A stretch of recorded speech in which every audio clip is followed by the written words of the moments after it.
Let's turn these poinsettias into paint. These flowers feel very nostalgic to me. They are one of my mom's favorites. She's always excited about them around this time of year. Don't worry, I definitely did not take one of her plants for this experiment. I began with removing all of the petals and covering with water. And speaking of nostalgia, I helped my girlfriend clean out her storage. And she had an old Game Boy in there, and she gave it to me. It had Pokemon Fire Red, and wow, that sparkle I felt when I was a kid glimmered. I am so excited to play it. Sadly, we didn't find the charger, but one is on its way. I never had a Game Boy, but I remember playing on some of my friends. I played Leaf Green, Mario, and Kirby. I was so obnoxious with the Kirby in Dreamland game, because I was fully convinced that the title was Kirby in Greenland. My dyslexia not only gaslit myself, but it convinced me to do the same thing to my friends. I think it's time for a beer.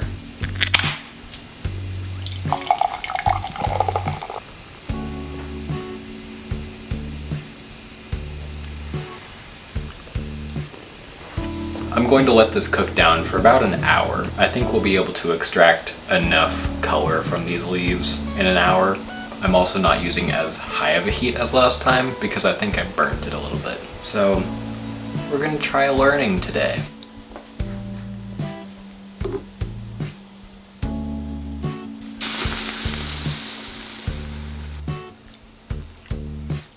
Greg the Frog will be joining us, of course. He's my paint making buddy.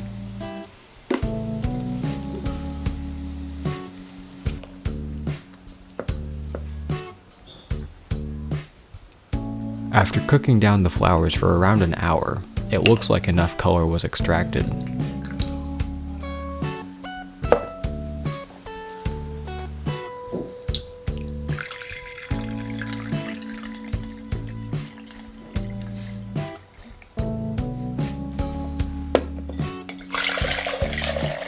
My good friends over on Patreon will be getting the first bonus video this weekend. I put aside some of the dye and altered its pH to create an entirely different color. It's one for the books. Outside of seeing bonus content, you can also vote on a monthly paint I make. All the proceeds go right back into helping me make videos for you to enjoy. See you there. Now that everybody is strained and subscribed, we can add in the magic rocks, beginning with alum. This will act as the binder for our dye. After stirring this in, the solution will become acidic, and it is turning into a lovely plum color. Now that the alum is fully dissolved, we will add in washing soda, which will react with the alum and precipitate the dye, causing the solution to form solids, which will be our paint.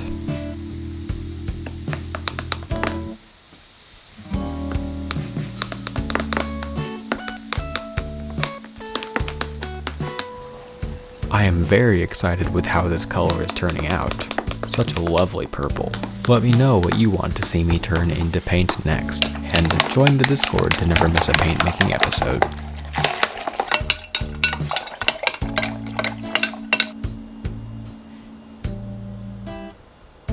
This is the most tempted I've ever been to eat a paint. It looks delicious. Now that the dye has been mixed, it is time to filter.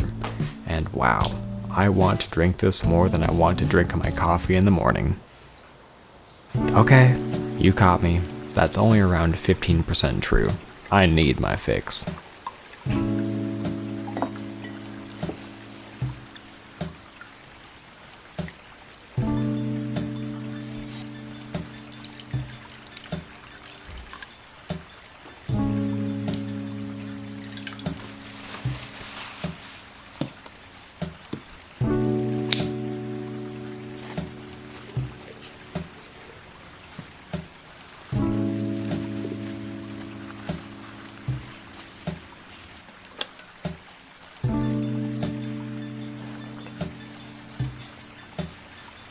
Now that the pigment has filtered and dried, right into the mortar and pestle it goes.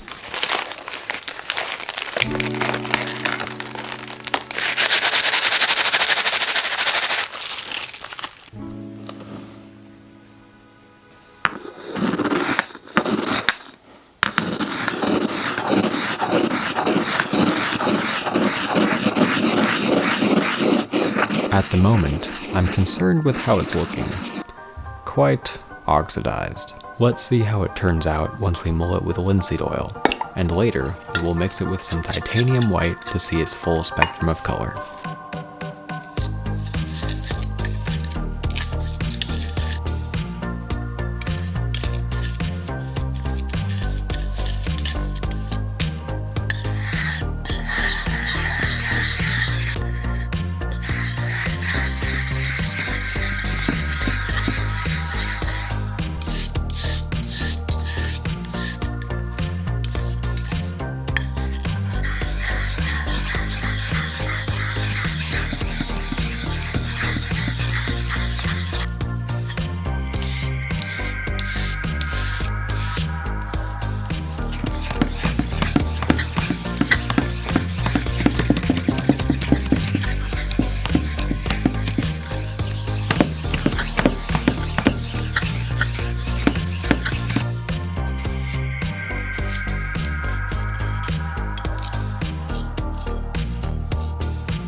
I am pleased with this pigment.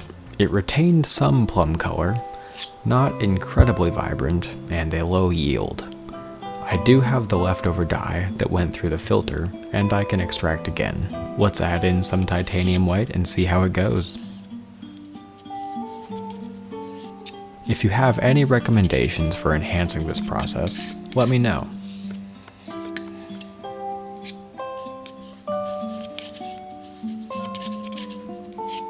Quite lovely. I would adore to have this in my palette. I will try to refine the process so I can maximize my yield in the future. Overall, I enjoyed this paint. It can definitely be improved, but I absolutely love purple. It looks somewhat like a combination of ultramarine and alizarin crimson. Oh my god, I just remembered. I was gonna add lemon juice to this. I am the biggest fool. Let me try to save a little bit that's untouched.